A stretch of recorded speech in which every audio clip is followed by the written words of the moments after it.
Eu sempre quis ser professora, porque eu sou apaixonada pela minha profissão, eu nasci para poder ser professora.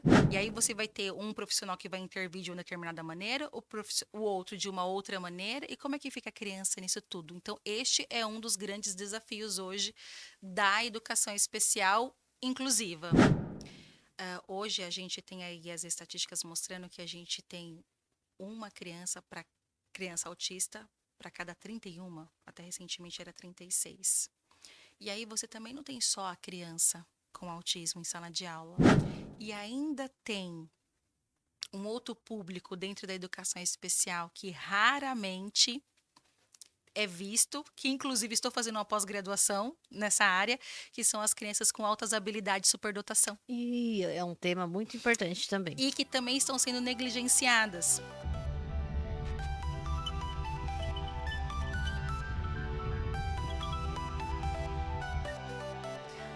Olá, pessoal, tudo bem? Estamos aqui em mais um podcast da professora Rosiane com temas muito importantes. E você, por favor, curta, compartilha, se inscreve aí no canal, manda para sua amiga que gosta de falar sobre educação, que está com o filho na escola, tem muitas dúvidas. Essa é a hora. Agradeço imensamente a sua participação aqui, todos que têm acompanhado. Eu vejo que tem ali uma frequência na visualização dos vídeos. Muito obrigada e é isso aí. Vamos continuar nessa caminhada, ensinando e aprendendo juntos aqui todos os dias. Porque falar de educação é falar de mudança, de transformação, de aprendizado. E hoje nós temos aqui uma convidada muito especial. Conheço a trajetória dela de trabalho, é uma excelente profissional e eu tenho certeza que você que está aí vai falar assim: nossa, eu preciso conhecer a professora Eide. Tudo bem, Eide? Olá, boa noite, tudo bem? Boa Muito noite. obrigada pelo convite. Estou me sentindo extremamente importante de estar aqui neste momento hoje com você. Que bom, fico muito feliz.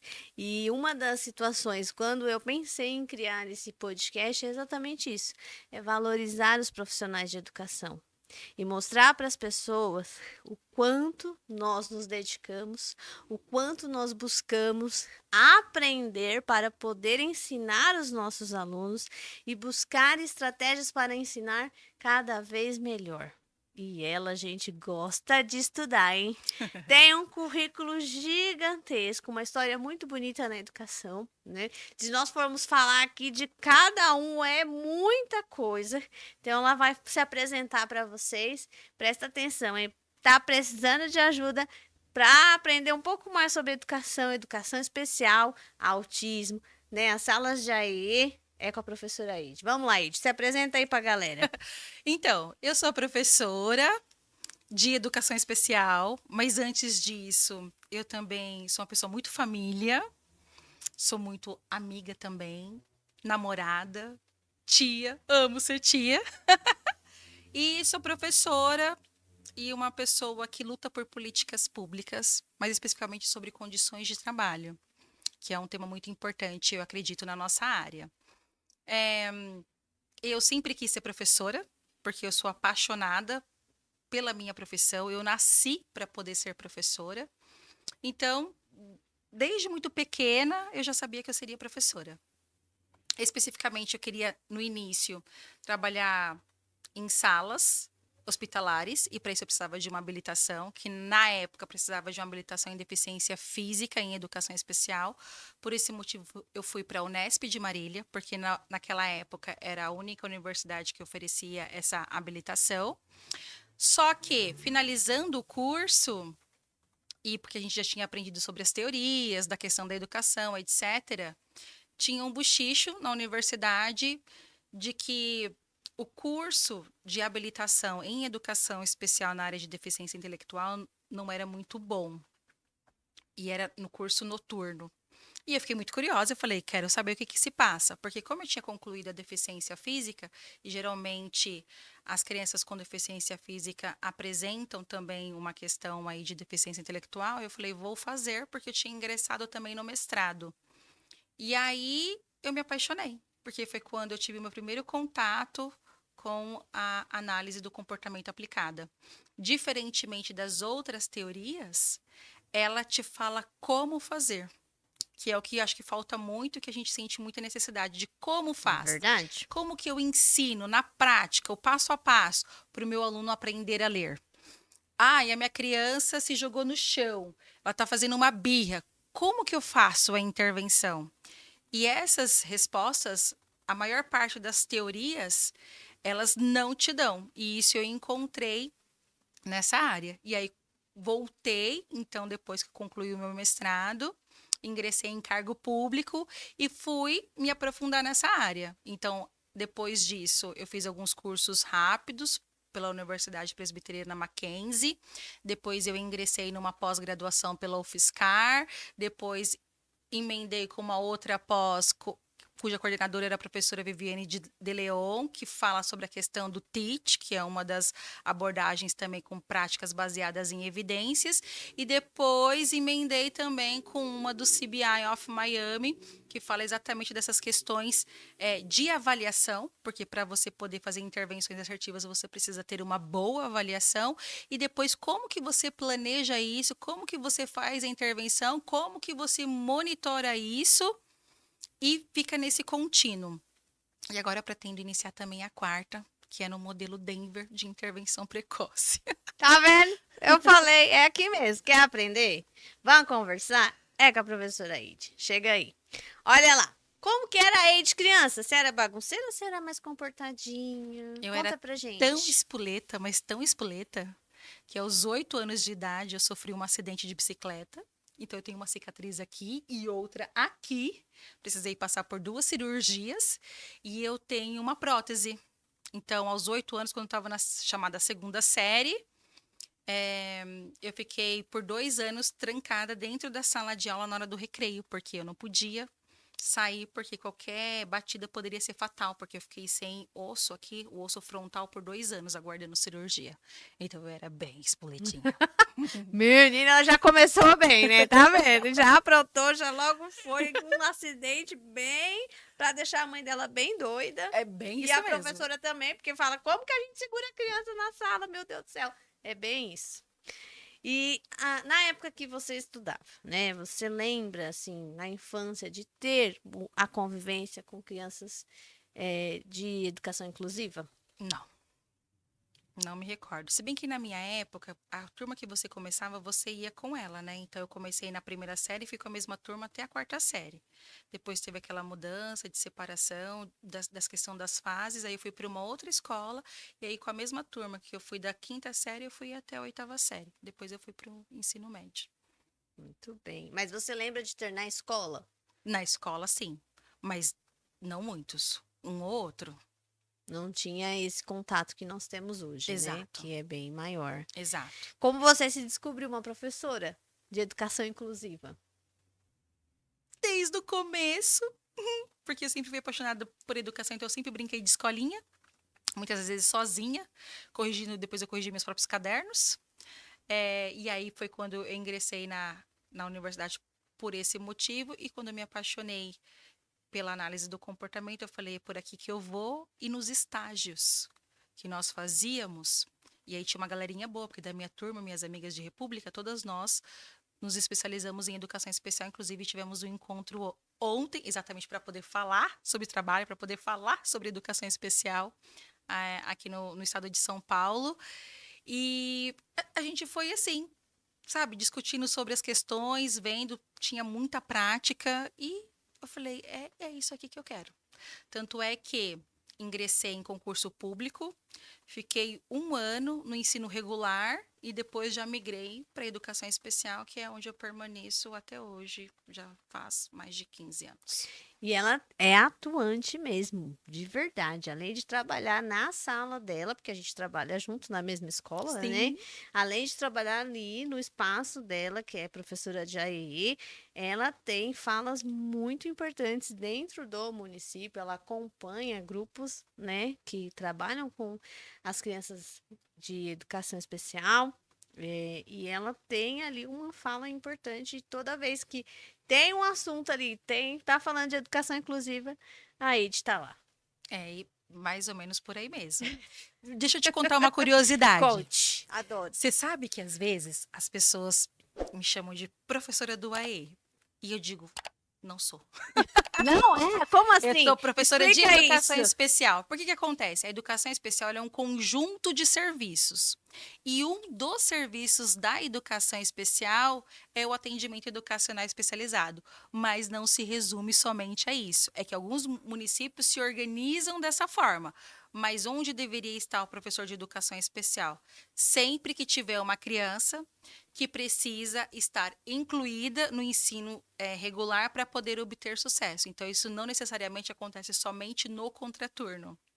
Isso acontece dentro do ensino regular, a partir do momento que ela está ali, auxiliando ela, planejando e discutindo a questão do caso junto com os professores do ensino regular, buscando informações também dos profissionais da saúde que porventura venham atender essa criança.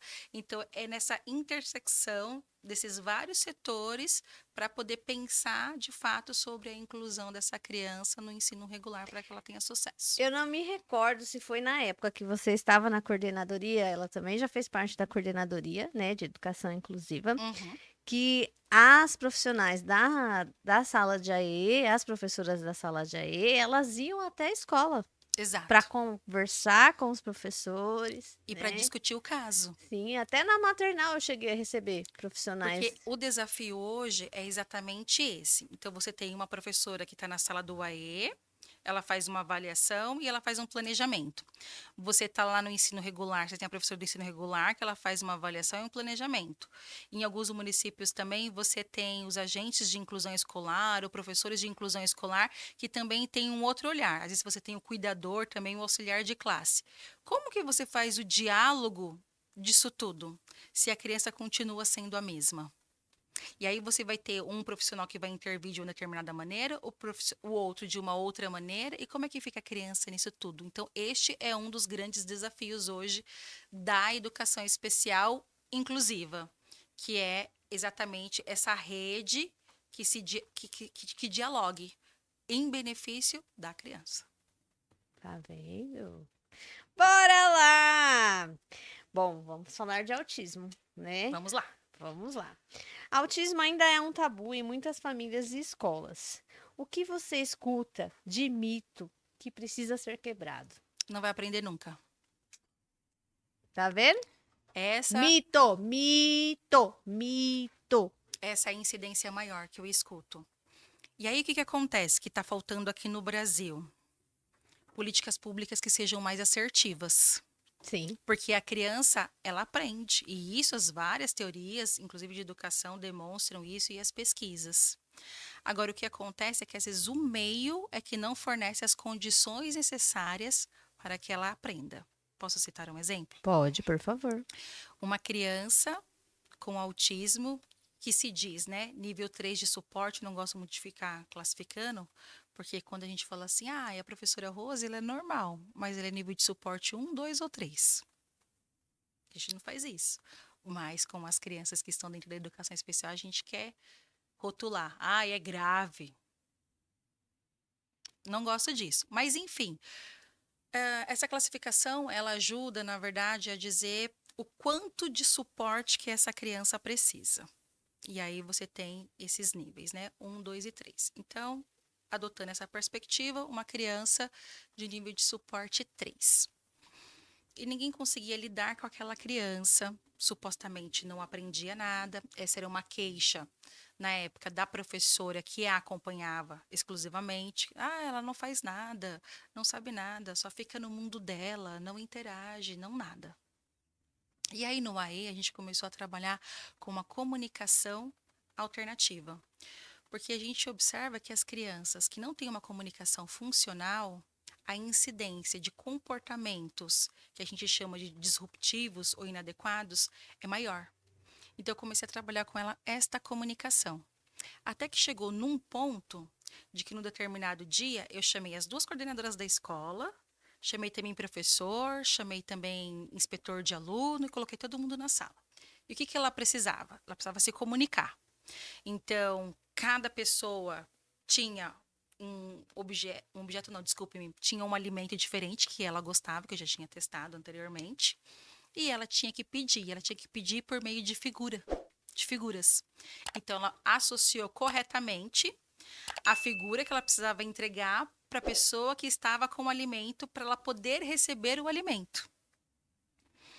E aí, após isso, todo mundo ficou, nossa, que legal, olha, ela consegue aprender e parabéns, nossa, você conseguiu, você aprendeu.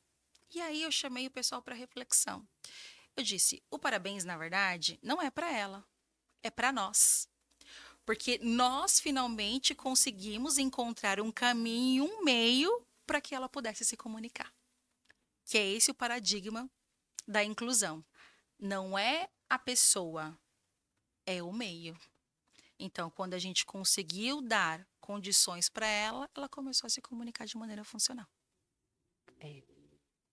Você estava falando e eu estava lembrando, né? Eu tive uma experiência algum tempo atrás. Ela não era minha aluna, mas ela era aluna do 5º ano na época e tinha uma professora Pi que acompanhava ela. No início do ano, eu lembro, eu estava na sala dando aula e eu escutava ela gritando muito, muito, muito, muito, muito. Só que com o passar dos dias, né, foi diminuindo cada vez mais, cada vez mais, cada vez mais. Por quê? A professora conseguiu, enfim, ter essa comunicação com ela e realizar o trabalho que era necessário. Então, chegou no final do ano, eu já não ouvia mais. E ela participava de algumas atividades, né, junto com a professora. Aquilo, assim, mexeu muito comigo, porque quando eu ouvia ela chorar, quando eu ouvia ela gritar, eu chorava. Porque eu ficava angustiada de perceber que ela não conseguia a comunicação que ela estava querendo. Então, a única forma que ela conseguia se expressar era gritando. E aquilo ia me angustiando. E aí, com o tempo, quando foi passando, que eu vi que a professora tinha conseguido, linda, maravilhosa, eu falei, nossa, que maravilha, né? Porque conseguiu estar ali junto, do lado, entender isso, ver esse Exato, caminho que é tão importante. exato. Então, todos aprendem, todos são capazes de aprender, O que né? precisa é das condições. As condições, vou até anotar aqui, hein? Tá vendo? É, gente, tem muita coisa ainda que a gente precisa aprender nessa vida, viu? É, aqui já tá dentro, você acabou de responder, dá para ensinar todo mundo, né? O que precisa é das condições. Escola, professor e responsabilidade social. Quando a gente tá dentro desse universo escolar, né, das escolas, às vezes a gente se depara com algumas pessoas, alguns profissionais, que falam que não tiveram formação adequada, que não conseguem lidar, né, com situações de crianças com necessidades especiais. Como você falaria para esse professor, para esse profissional, né? O que dá para ser feito para que ele mude essa fala? É um desafio. É um desafio porque realmente os cursos eles não trazem muitas informações e práticas, como eu comentei anteriormente, Sim, do como fazer. E hoje a gente percebe, se comparado também a algum tempo atrás, a clientela tem mudado bastante. Hoje a gente tem aí as estatísticas mostrando que a gente tem uma criança para criança autista para cada 31, até recentemente era 36. E aí você também não tem só a criança com autismo em sala de aula, você também tem a criança com alguma deficiência física, alguma deficiência intelectual, ou alguma criança com questões emocionais, com questões psicológicas, ou às vezes até mesmo uma psicose. E aí, como é que fica o professor nisso tudo? Então, quando ele fala que ele não teve um preparo, ele está correto, porque de fato não teve. E aí, para a gente poder fazer uma análise deste fenômeno de maneira mais abrangente, a gente também tem que pensar na questão do poder público, que também não viabiliza a qualificação e a capacitação para esse professor também em serviço. E aí você acaba tendo, às vezes, professores que não vão estar tão receptivos às crianças com deficiência ou com TEA, e ainda tem um outro público dentro da educação especial que raramente é visto, que inclusive estou fazendo uma pós-graduação nessa área, que são as crianças com altas habilidades de superdotação. E é um tema muito importante também. E que também estão sendo negligenciadas. E aí, o que acontece? Quando você soma tudo isso, realmente fica sendo extremamente desafiador você atuar em sala de aula.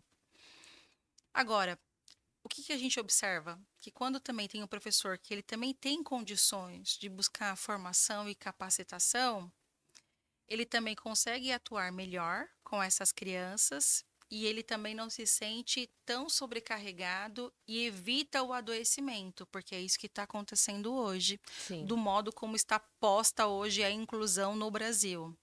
Um índice muito grande de professores adoecendo exatamente por conta da ausência de condições para poder trabalhar. E aí não entra só a questão de capacitação, entra também a questão de recursos humanos, é você ter um professor de inclusão, que seja um agente de inclusão, você ter um auxiliar, você ter um cuidador, você ter os recursos necessários, porque a depender da criança você pode ter recursos de baixa e de alta tecnologia. E aí quando você soma tudo isso, como é que fica o professor? Então, realmente, é um desafio para os tempos atuais a questão de você atuar na educação. É. Verdade, a nossa formação inicial ela deixa muito a desejar, né? A gente passa muito rápido pela educação especial na faculdade. E aí o professor precisa aí dispor do seu dinheiro para buscar uma formação mais aprofundada. E aí, realmente, se houvesse uma formação em horário de trabalho, seria o mais viável, Já iria ajudar bastante, né? né? Bom, vamos lá. Nós já conversamos algumas vezes sobre isso, mas vamos falar para o pessoal a questão do professor, que o aluno que tem o diagnóstico de autismo tem direito. Como que funciona isso na legislação? Esse é um tema bastante interessante. Porque a gente recebe muitas mães falando assim: eu tenho o meu filho, ele tem autismo e eu quero um professor exclusivo para ele. Ou que seja um agente de inclusão, né? Em alguns outros municípios. E aí, quando a gente vai olhar na lei, nós temos a Lei Berenice Piana, de 2012, e a gente também tem a Lei Brasileira de Inclusão, ela não especifica em quais condições é que, de fato, você tem este direito. O que a lei diz é em comprovada necessidade, mas ela não estabelece os critérios para se comprovar a necessidade. E aí é na hora que os municípios, que seja o Estado, ele se usa disso para poder fazer vários arranjos de políticas públicas. Tanto é que você vai ver lugares que você tem profissional de nível superior atuando nessa função, mas na maior parte dos lugares são profissionais de nível médio. Recentemente, nós tivemos o parecer 050 do ano passado, do Conselho Nacional de Educação, que ali ele traz várias informações. Mas olha como a questão é complexa. Para poder chegar na aprovação desse conselho, teve uma luta muito grande da questão da comunidade, né, das pessoas com autismo, e dentro do próprio conselho também, que houve toda uma renovação até chegar nessa versão que nós temos. Mas a minha sugestão é, olhe a versão anterior, que ela é bem mais completa. E aí se diz o quê? Quando a gente está falando de dinheiro público, o que a Constituição prega? Que você tem que oferecer aquilo que for o melhor, mas com o menor custo. E o que as evidências têm mostrado é que um profissional de nível médio que tenha uma capacitação, que seja uma questão técnica, consegue atuar de maneira a ajudar, a colaborar no ensino destas crianças. Então, lembra antigamente quando a gente tinha os cursos técnicos? Por Sim. exemplo, eu fiz o curso técnico em telecomunicações. Eu não tinha nível superior, mas eu tinha o técnico, técnico em eletrônica, técnico em secretariado, técnico em contabilidade. Então, seria isso. Você tem um curso técnico, mas de nível médio. E daí, como a lei ela não estabelece quais são os critérios, às vezes você precisa judicializar. Antigamente, quando você judicializava, geralmente os juízes eles estavam dando ganho de causa. Mas aí começou a ter também um aperfeiçoamento desses processos. Então, quando você pega um relatório que ele esteja muito bem detalhado, isso ajuda o juiz a decidir se sim ou se não. E aí, nos meus estudos, o que a gente tem visto?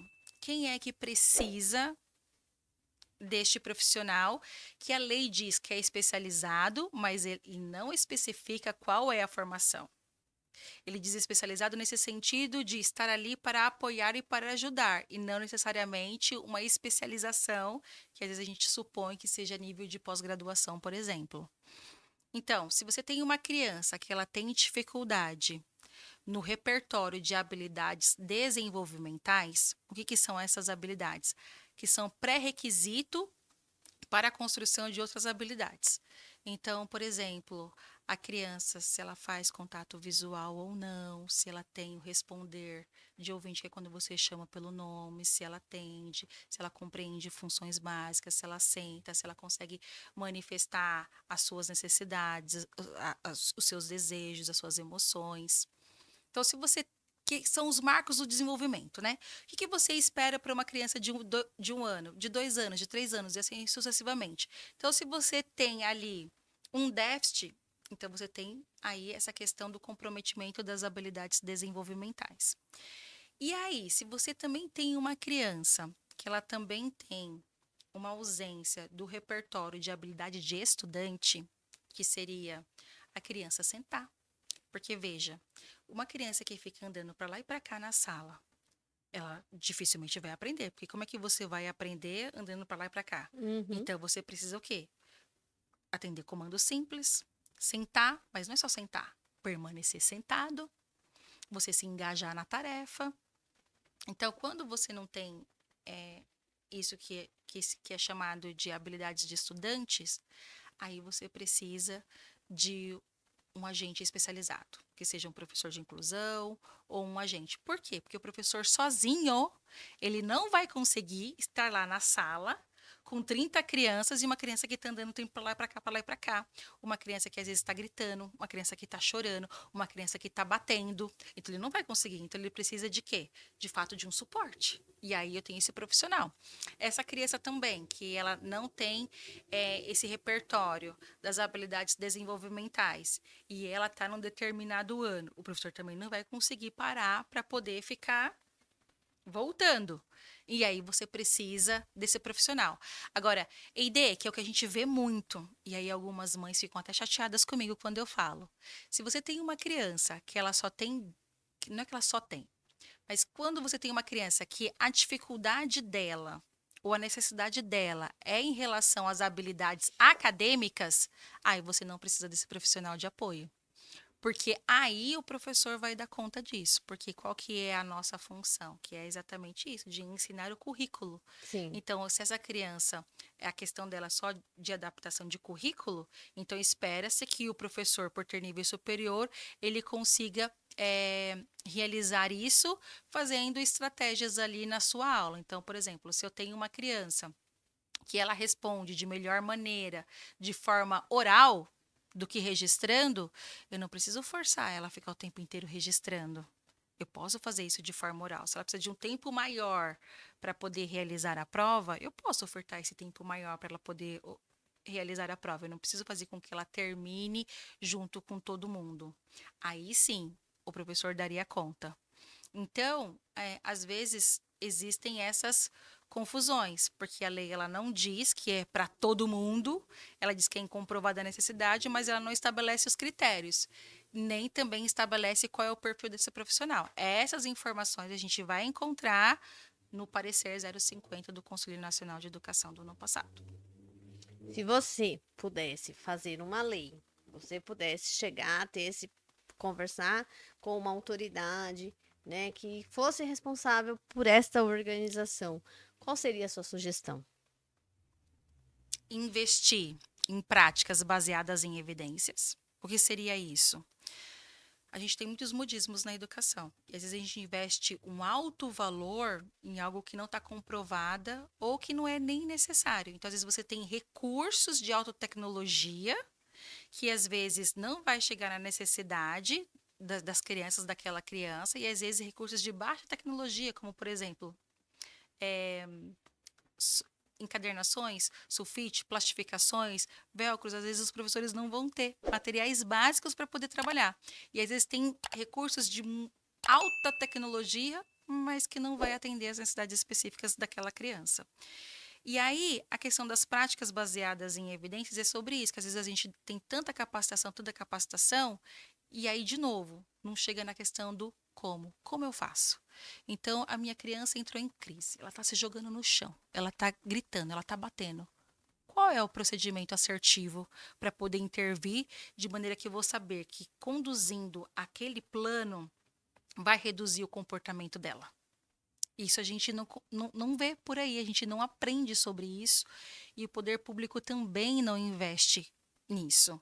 Então, seria a questão de investimento em práticas baseadas em evidências, a questão da qualificação, a questão da intervenção precoce. Porque já está mais do que provado que quando você começa cedo, os ganhos são muito maiores posteriormente. E o que a gente está vendo hoje é uma inversão. Então a criança está, às vezes, no maternal, já aponta uma necessidade e eu não faço intervenção. E aí aquilo que era um déficit pequeno, ele começa a crescer, crescer, crescer. E aí, quando ele chega lá no ensino fundamental, é que às vezes eu vou viabilizar esse agente para ele. Mas aí ele já está com um déficit grande, já está com vários comportamentos instalados que vai ser mais difícil de realizar o manejo por conta do histórico de reforçamento, porque ela já passou vários anos agindo ou se comunicando daquela forma. Então, precisa intervir utilizando a intervenção precoce. E, junto com isso, essa questão do diálogo, né? E dessa rede entre família, escola e equipamentos de saúde. Que isso também a maior parte dos governantes não tem observado, que é trazer essa junção da escola com os profissionais de saúde. Nossa, isso é o meu sonho. É o meu sonho, porque não só nessa questão da educação especial inclusiva, mas em outras situações Sim, também que passam pela escola, né? E que a gente vivencia aí, e que são situações bem difíceis e que precisaria ter essa comunicação mais rápida.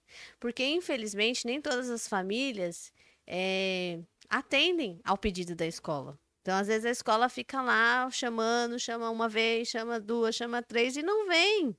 E aí você fica numa situação difícil ali, até mesmo de saúde da criança. Uma criança que está ali, vou dar um exemplo simples, uma infecção de ouvido recorrente, várias vezes. E você está ali, você está vendo que aquilo, daqui a um pouco a criança vai perder a audição.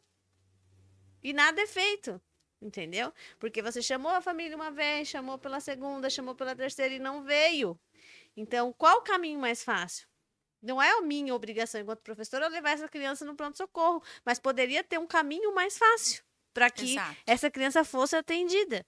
Exato, porque veja, se você tem uma criança que ela apresenta alguma questão de saúde, ela está em sofrimento. Exatamente. E uma criança em sofrimento, ela vai aprender? Lógico que não, Ela vai se comportar dentro da escola? de maneira nenhuma. Então, isso é fundamental. Eu também gostaria muito disso. Vamos torcer aí para que Exato. em breve a gente consiga essa comunicação mais próxima aí com os equipamentos aí que a gente Da está saúde, precisando. exato. Eu vi que você já realizou, né? Na época que você estava na coordenadoria, você já deu aí um pontapé inicial para vários projetos que hoje a gente tem em andamento, né, na Prefeitura de Barueri. E o quanto é importante esse olhar, né, do gestor, enquanto gestora, estar ali próximo e conhecer o seu trabalho, né? Às vezes a gente tem algumas pessoas que não conseguem direcionar de uma maneira adequada porque não tem esse conhecimento específico de. Eu falo que é chão de escola, porque você precisa. Você quer falar de educação? Pelo menos passa um tempo ali no chão da escola que a gente conversa. Né? Agora, quando vem com muita teoria e nunca passou pelo chão da escola, tá faltando aí a vivência. E como foi esse momento assim para você de poder direcionar essas questões? Enquanto pessoa, assim, você e profissional. né? A realização de, nossa, eu consegui, eu dei o início. Um momento de gratidão pela oportunidade que foi me dada, de olhar para esse público e de poder atuar, e ao mesmo tempo dessa questão do desafio de se manter ali engajada nas várias articulações que são necessárias para você poder conseguir produzir uma política pública. Então, teve situações que a gente precisou dialogar diretamente com o promotor, porque mesmo ele sendo um promotor, né, e da área do direito, tinha algumas questões, que é isso que você estava comentando anteriormente, pela ausência da vivência de algumas situações, ele mesmo poderia não ter contribuído. E essa é uma situação que me marcou muito, que era com a questão da comunidade surda. Então, a gente levou uma profissional que a gente tinha na rede, que era surda, para poder falar da necessidade que estava se apresentando. E aí, por meio da fala dessa profissional, foi que ele nos permitiu criar uma política pública nessa área. Porque a lei fala o quê? Que você não pode fazer diferenciação, discriminação. Só que, às vezes, essa diferenciação que você vai fazer não é uma discriminação, mas sim uma necessidade específica para que aquela pessoa ou aquela comunidade possa ter uma melhor qualidade, vamos assim dizer, na oferta dos serviços. Então, isso é extremamente importante. E outras questões de articulação já foram de cunho político, daí de você dialogar com vereadores, com secretários e até mesmo com o prefeito. E os outros desafios é com os nossos próprios pares, que Sim. é com os diretores, com os coordenadores, com os professores. Então, foi gratificante, por quê? Porque eu vi também a mudança na questão do trato dessas questões de alguns gestores na época também. E aí tem pessoas que quando me vêm, falam disso, né? Então, olha, lá quando você estava naquela época, eu passei a ter um olhar sobre isso que antes eu não tinha. Então, isso é gratificante. Mas também tem aquela sensação de que, poxa, ainda falta muita coisa e um caminho Longo a se percorrer, né? exato. Tem uma coisa que a gente fala muito, né? E eu já vi você falando e eu também falo, né? Rotular a criança quando chega o diagnóstico, né? Chega o diagnóstico e aí daqui você não passa mais. Fala um pouquinho pra gente. Esse é um dos mitos de, ai, tem um diagnóstico, então não vai aprender. Então é só isso daqui mesmo. E aí entra uma responsabilidade nossa também, enquanto docentes. Por quê? Nós temos a questão das adaptações curriculares, né? Só que qual que, vamos dizer assim, a prática recorrente que nós temos na educação? Você tem a criança que é matriculada no ensino regular.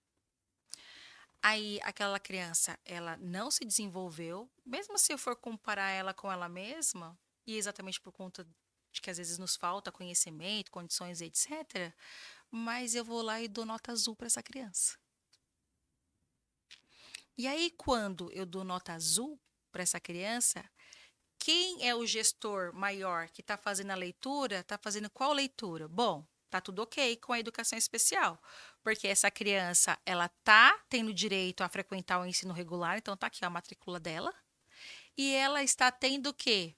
Permanência, porque ela é frequente e muitas das vezes os professores colocam presença mesmo quando a criança está faltando. Então, ela é frequente, então ela está dentro da escola e ela tem sucesso escolar, porque as notas delas estão azuis. E isso não vai colaborar para mais investimentos nesta área.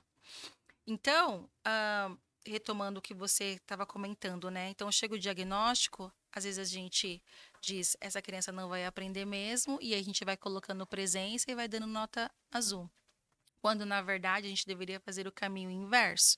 Eu deveria não contribuir para poder falsear dados, para poder sinalizar para os gestores o que realmente precisa nessa área da educação e procurar também pelo suporte e ajuda necessária para que eu possa, de fato, contribuir com o aprendizado dessa criança. Porque, de novo, isso uma colega minha me falou e me marcou bastante. Se a criança não aprende é porque teve um adulto que não soube ensiná-la. Então, é uma questão a se refletir. Se a criança não está aprendendo, ela não está aprendendo por quê? E o que eu posso contribuir aqui? E aí, de novo, a questão da educação, fala-se muito da questão das teorias, mas, de novo, não chega na prática do como. E aí você vai ter teorias que vai te ensinar como. Porque, por exemplo, o que a gente estava conversando outro dia, né? A gente coloca lá como um objetivo. Estimular a leitura. Mas esse é um objetivo muito amplo e qualitativo. Como que eu estimulo a leitura? E como que eu vou mensurar depois para saber se de fato eu consegui estimular? E o principal, se a criança conseguiu aprender a ler. Sim. E aí você tem que ter o quê? Critérios mais objetivos. Então é diferente de você estabelecer, por exemplo, o objetivo. Eu quero a criança ler em 80% das oportunidades palavras com sílabas simples. Percebe que ficou mais objetivo? E aí Sim. eu vou conseguir mensurar. Então, se é em 80% das oportunidades, então eu tenho que dar para ela ler o quê? 10 oportunidades no mínimo para ela poder ler. E dentro dessas 10 oportunidades, ela conseguiu, de fato, ler as palavras com sílabas simples? E aí depois, óbvio, eu vou aumentando o grau de dificuldade. E a gente não encontra isso na educação. Os critérios são o quê? Todos qualitativos. E aí você pode perceber que você pega a criança na educação infantil e à medida que ela vai avançando, é como se ela fosse deixando de aprender ou começa a apresentar dificuldades de aprendizado.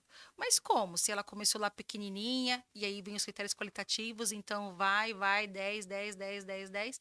E aí quando você começa com essas habilidades que são mais objetivas, parece que a criança vai apresentando aí uma crescente de dificuldade de aprendizado. Mas por quê? Porque lá, desde a educação infantil, os critérios são extremamente qualitativos e aí você não consegue mensurar, que este é um outro mito da educação, de que a educação só trabalha com dados qualitativos. Não, ela também precisa ter dados quantitativos, que é para a gente poder mensurar. E aí isso faz me recordar, na minha época de graduação, daquela professora que eu comentei com você, que ela era da análise do comportamento aplicada, que eu utilizo até hoje nos meus atendimentos aquilo que foi objeto dela de estudo na dissertação de mestrado, que é um programa de leitura. Então, inclusive, fica uma dica para quem está ensinando crianças a ler com sentido, a escrever. Às vezes o papai, a mamãe que está em casa também quer incentivar a criança.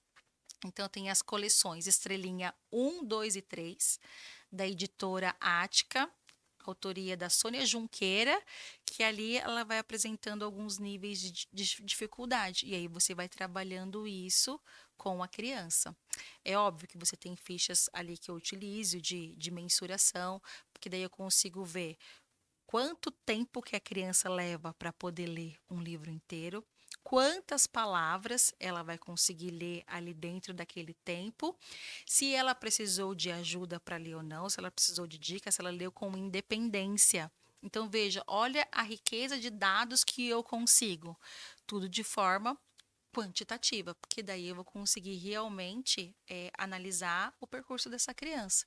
E geralmente a gente não tem isso na educação. É. Tem algumas práticas que estão aí sofrendo alterações, né? Mas é necessário olhar num olhar mais específico, né? Exato, com mais objetividade para alguns critérios ao invés de só dados qualitativos. Vamos lá, que o nosso papo aqui, ó, vai longe, hein? Agora é uma parte bem sensível dentro da escola, né? Quando a gente fala do acolhimento às famílias da educação especial inclusiva, né? A gente tem várias histórias para contar, histórias felizes e algumas não tão felizes assim, né? Porque não é fácil para a mãe receber o diagnóstico. E como lidar com isso, né? A gente já, em algumas entrevistas aqui, eu entrevistei mães e professoras também, né, das crianças autistas e como recebeu, até a Joyce veio aqui, você conhece a Joyce, Sim, maravilhosa, mãe do e Dante, lindo. lindo, fui professora do Dante, Exato. e assim, elas acabam falando sobre o luto inicial, ao receber o diagnóstico, como lidar com aquela situação, mas que depois, com as orientações adequadas, elas conseguem. E o papel da escola nesse momento? Acho que o papel principal da escola no primeiro momento é de acolhimento. Depois de acolhimento, seria essa questão de fato do planejamento, de como que eu posso contribuir no aprendizado dessa criança. Então, o diagnóstico ele não pode servir, de novo, como você comentou lá atrás, e que eu fiz aquela ponderação de dizer, de criar aquele mito de, não vai aprender. Ao contrário, o diagnóstico ele vai me pontuar que essa criança tem algumas necessidades específicas, e aí eu preciso buscar recursos e estratégias para eu poder auxiliá-lo na questão do seu aprendizado, para que ele possa se desenvolver. Então, tem esse momento mesmo com o diagnóstico assim de quanto é difícil, mas também é um momento também de você saber quais são as necessidades daquela criança para que você possa ter de fato um olhar que vai contribuir com o aprendizado dela. Eh, eu estou aqui vendo, né, essa questão, a próxima questão, e vai completar aí a sua fala. A família, como a família pode contribuir nesse desenvolvimento, porque quando a gente recebe a criança e a gente fala para a mãe, ó, seu filho pode aprender e eu vou te dar alguns caminhos, algumas mães falam, não, ele não pode aprender. E aí, como que a gente muda essa mãe, esse olhar, né, essa família, esse familiar que veio já com essa crença de que aquela criança não pode aprender? Quando você consegue trabalhar com essa criança, quando ela aprende e aí você mostra para a mãe que ela é capaz de aprender. Então, eu me lembro de uma experiência que me marcou bastante também, que era uma criança, de novo, com autismo, nível de suporte 3. E a mãe sempre recebia ligações da escola para poder ir buscá-lo. Ele não está bem hoje, vem buscar. Ele está com comportamento inadequado, vem buscar. Então a escola sempre ligou para poder dizer, venha buscá-lo. E um dia nós estávamos lá, realizando uma atividade de vida diária, dele se alimentar sozinho. E eu filmei ele se alimentando sozinho, que era um comportamento que ele não fazia ainda de forma independente, e ele já estava ali com uns 10 anos de idade. E aí eu liguei para essa mãe. Quando eu liguei, ela já falou: "Tô indo buscar". Eu falei: "Mas buscar por quê?". "Não, porque não tá ligando para poder". "Não, eu só tô te ligando para poder te parabenizar, porque o seu filho hoje está se alimentando sozinho". Ela não acreditou. Tive que mostrar o vídeo para ela para poder dizer: "Ele consegue". E aquilo marcou ela também, porque pensa, uma questão que para nós pode ser tão simples, Sim. mas que para aquela família, a questão de autonomia, de atividade de vida diária, pode significar muita coisa. E ela recebeu aquilo de, poxa, sempre era para poder buscar, e agora me ligaram para poder contar uma notícia boa, que entra com essa questão do papel da escola que eu comentei com você, a questão do acolhimento e depois a questão do planejamento para intervenção, para poder chamar essa família para mais de perto. E aí nós vamos ter a questão de orientação parental, que se fala, de treino parental. Orientação é quando você fala, mas a evidência científica mais forte é de quando você faz junto. Porque daí você mostra na prática como faz. Porque às vezes só de você falar verbalmente com o pai, pode ser que ele não tenha captado todas as informações e chegue na hora da prática, ele não consiga também realizar aquilo de maneira assertiva. Então, se você está junto e você faz simulando situações do dia a dia, aí você aumenta a eficácia dessa orientação. E aí a gente utiliza nas salas do AE, por exemplo, essa questão, às vezes, do videozinho, exatamente para poder mostrar para o pai e para a mãe de que a criança faz.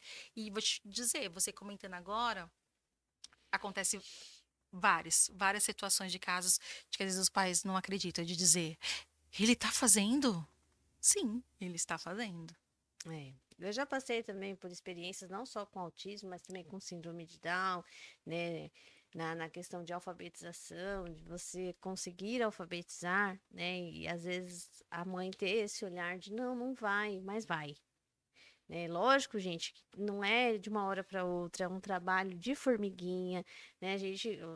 O nosso objetivo era que ficasse, todos acompanhassem a aprendizagem, mas não é assim. Nem com a criança que não apresenta ali nenhuma necessidade especial, inclusiva declarada, né? Assim que você veja, e com as crianças de educação especial também. Então, cada um tem ali o seu processo de aprendizagem. Exato. E o profissional que está ali diante da situação tem que ter esse olhar, né? E eu acho que o acolhimento é a palavra fundamental aí, no sentido de você observar, ver ali o que está acontecendo, né? Como que aquela criança está recebendo. Às vezes a gente fica dando murro em ponta de faca. Não, eu vou por aqui, eu vou por aqui, eu vou por aqui. E não para ver que não é esse caminho. O caminho, peraí. Meia volta, vamos lá, começa tudo de novo, num outro processo, numa outra caminhada. Esse, eu acho que é uma das questões muito importantes de sala de aula, é você parar, refletir, tá dando certo? Não tá, então peraí, então eu vou tentar outra coisa. Outra estratégia. É sobre isso. Muito bem. Viu quanto papo, gente? É muita conversa. Curta, compartilha. Se inscreve no canal, faz favor. Vamos ajudar as pessoas a entender, conversar e refletir sobre os temas da educação. Já falei, hein? A escola é um lugar muito bom. Bom, vamos lá. Eu queria que você falasse um pouquinho que às vezes as pessoas não entendem sobre a questão de dentro, né, no momento de uma crise, a contenção. Quando a gente precisa acalmar aquela criança de alguma forma, né, diante de uma crise de autismo. Então, às vezes, a professora precisa segurar aquela criança. Como que a gente explica isso para a família quando a mãe chega e a professora está ali segurando a criança? Aí vai entrar na questão da relação da escola, ou que seja da professora com essa família, da questão do vínculo que foi criado e da questão da confiança. Porque se você criou uma confiança com essa família, raramente os pais vão questionar. Que daí, inclusive, eles vão falar: eu sei como é que é, professora. Agora, quando você não tem esse vínculo tão estabelecido, aí é onde pode ter a questão dos questionamentos. Mas olha, essa questão da contenção é um tema bem delicado e um tema bem complexo, porque a opção deve ser sempre pela questão da prevenção. Então, se eu tenho uma criança que ela está emitindo vários comportamentos inadequados, entra naquela questão que você falou anteriormente. Então, eu preciso parar e refletir. O que será que está acontecendo aqui? Qual que é a função desse comportamento? Porque daí, quando eu identifico a função do comportamento, eu vou poder utilizar estratégias para diminuir esse comportamento e ensinar um comportamento alternativo a esse. Porque depende, se essa criança, como você comentou, ela chorava muito e gritava porque ela queria se comunicar. Quando ela conseguiu se comunicar, ela diminuiu a incidência daqueles comportamentos. Então, a primeira reflexão é: o que está acontecendo que leva a criança a este comportamento que eu preciso segurá-la? E quais são as situações que eu vou segurar a criança? Eu só vou segurá-la quando ela estiver colocando ela em risco Sim. ou colocando terceiros ou outras crianças em risco. Fora isso, eu não vou fazer contenção. O que a gente vê às vezes é o uso dessa medida, vamos dizer assim, em casos que não seriam necessários. É porque às vezes a gente acaba vendo as pessoas, né, que passam, por exemplo, e vê uma situação dessa, às vezes não é a pessoa da família, mas alguém que passou, né, ou no corredor da escola, ou até mesmo ao redor da escola. Nossas escolas são abertas, qualquer um consegue enxergar o que está acontecendo lá dentro e não entende. Então, às vezes, gente, é necessário. Quando a criança está se colocando em risco e colocando outras crianças ou terceiros, como disse a professora Eide, em risco.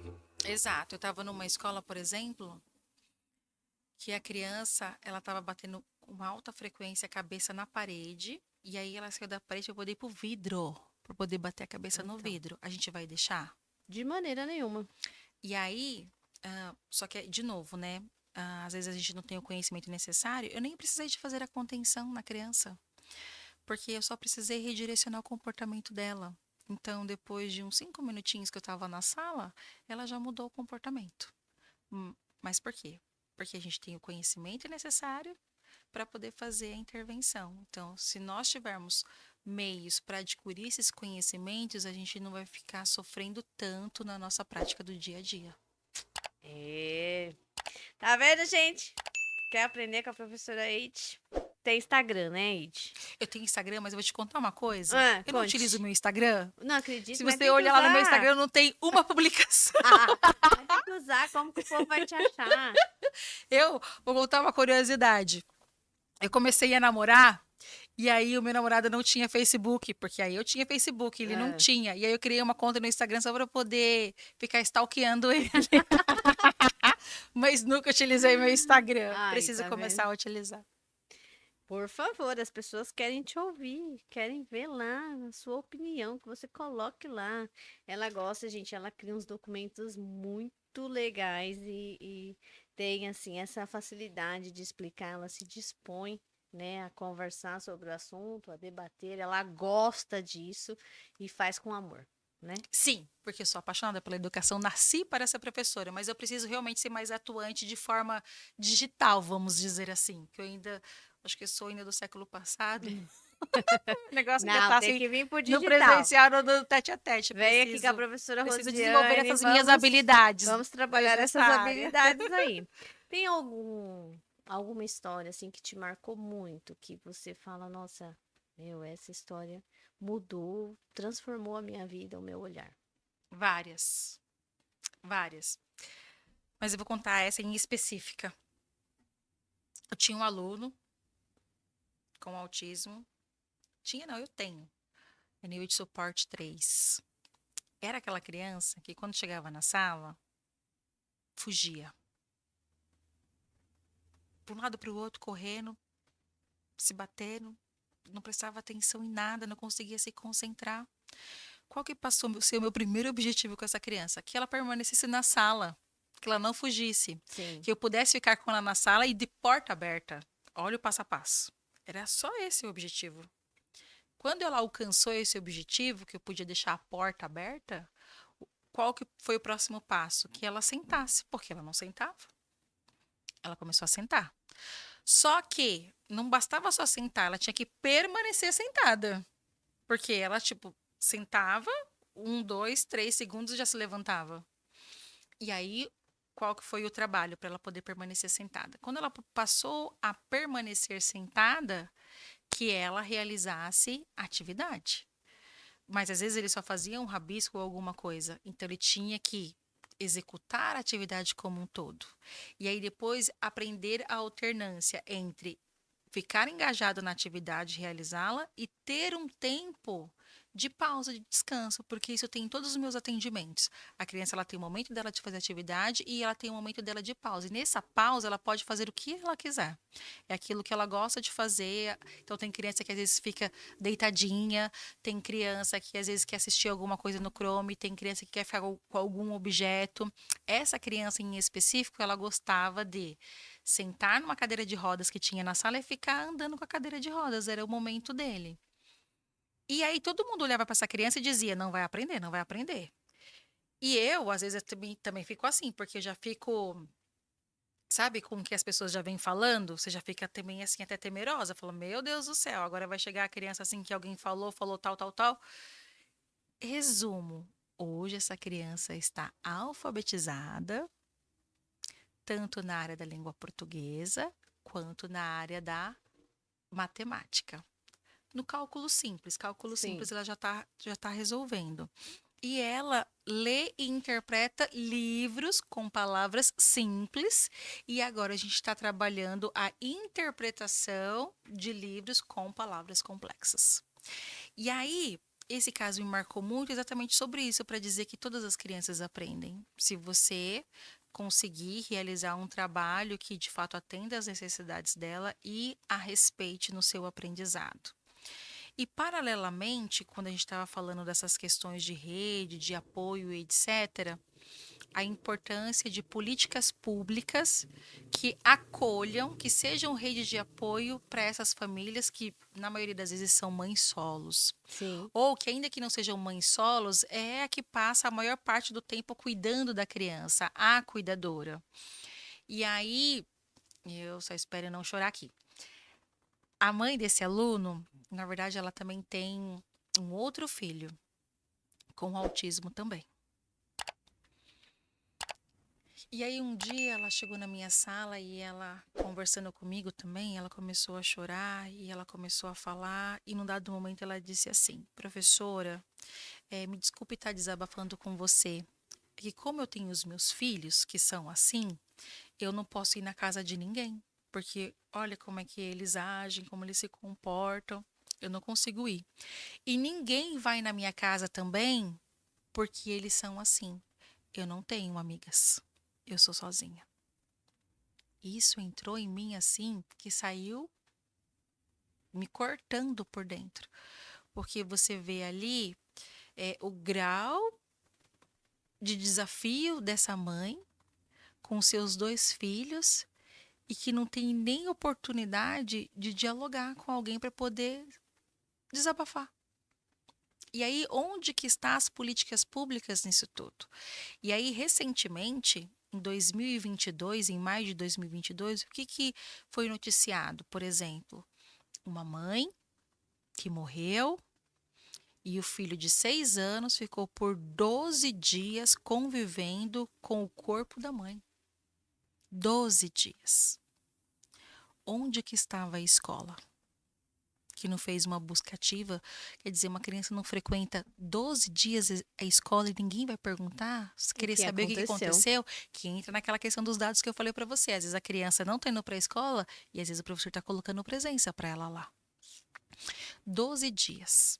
Onde que estavam os vizinhos? Onde que estava a família? Quer dizer, não tinha rede de apoio nenhuma, que ninguém percebeu a ausência dessa criança e desta mãe.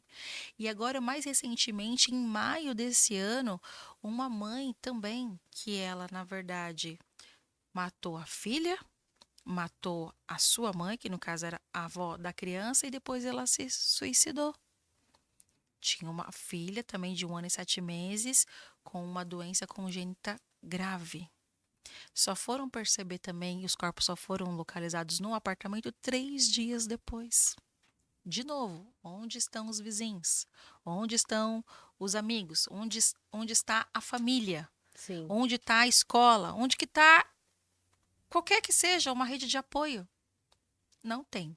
Então, isso é extremamente doloroso e algo urgente que o nosso país precisa pensar em redes de apoio para essas famílias, porque daí tem pesquisas também que mostram que o grau de estresse de um cuidador de uma criança com deficiência, de uma criança com autismo, mais especificamente, equivale a de um soldado de guerra. Sim. E aí, então, precisa de políticas públicas para quem cuida da criança com autismo. Inclusive, essa é uma grande preocupação das mães desses cuidadores, né? Quando eu não estiver mais aqui, quem é que vai cuidar? E aí, às vezes, essas mães, elas se preocupam exatamente com isso, de não ter o direito de morrer. Porque quem vai cuidar? Que foi o que essa mãe fez. Na carta, ela colocou: olha, eu vou e levo comigo quem depende de mim. Que triste, né? Muito triste. Então, o poder público precisa olhar para essa população. É verdade. Vamos torcer, né, para que a gente tenha aí boas pessoas diante das pastas aí que possam realizar ações e projetos que sejam eficientes e que Exato, realmente atendam a necessidade da população. exato. Bem, bem, bem complexo esse assunto. A gente tem aí uma infinidade de coisas ainda para tratar, né? O autismo ele tem sido Sim, muito falado, né? Cada dia a gente tem dados novos, né? Informações novas Então, a gente vai conhecendo aos poucos e, e vai aí tentando encaixar as peças e Daí a fazer o melhor. necessidade de se manter atualizada. Exatamente. Muito, Exato. muito, muito, muito. Ed, foi assim muito importante essa nossa conversa, né? Eu acho que esclareceu muita coisa para muita gente. É muito bom tê-la aqui com a gente falando sobre esse tema tão importante, né? E ver que você gosta do que você faz, que você está no lugar certo e que tem ajudado muitas pessoas, tanto profissionais da área quanto as crianças que chegam até você e as famílias, né? Que eu sempre falo, é um dom. Estar na educação não é para qualquer um. Eu gostaria Exato. muito que as pessoas que estão na educação todas tivessem essa consciência de tão importante, o quanto é importante o que você faz. O quanto é importante você dedicar ali o seu tempo. A gente tem a questão financeira, a gente recebe para estar lá, mas é uma coisa que é além. Só quem está lá sabe do que eu estou falando. Exato. Então, muito obrigada, né? Nessa sexta-feira, finalzinho do nosso recesso, você se disponibilizar, estar aqui refletindo sobre esse tema que é tão importante e que tem impactado aí a nossa educação muito, assim, são várias notícias chegando o tempo todo. Então, como lidar com isso, né? Que caminhos eu tenho para buscar, para aprender? E você tão gentilmente veio aqui compartilhar conosco. Muito obrigada, que Deus te abençoe muito. As portas estarão sempre abertas quando você quiser vir aqui tratar algum tema, né, para que a gente possa levar para as pessoas cada vez mais a escola e o quanto a educação pode mudar e transformar a vida das pessoas. Eu só tenho a agradecer por este convite, porque me ajuda a desenvolver as minhas habilidades no mundo digital, no mundo online.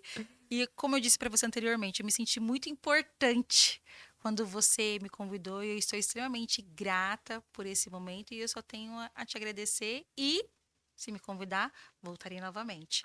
E eu só queria deixar uma reflexão para o final agora, Por favor. que é uma reflexão do professor Lucelmo Lacerda. Não existe educação inclusiva sem saber especializado. Não tem como. Então a gente precisa buscar por esses saberes especializados se a gente quiser de fato termos escolas inclusivas. Então, por favor, mais políticas públicas, né, que deem aí essas possibilidades, capacitem seus profissionais, professores, agentes, né, cuidadores, Exato. para que a gente possa sim garantir o direito de todos. Muito obrigada, Rosi! Eu que agradeço, gente. Um beijo. Fiquem com Deus e até o próximo podcast da professora Rosiane. Compartilha aí essa maravilhosa. Um beijo. Tchau, tchau.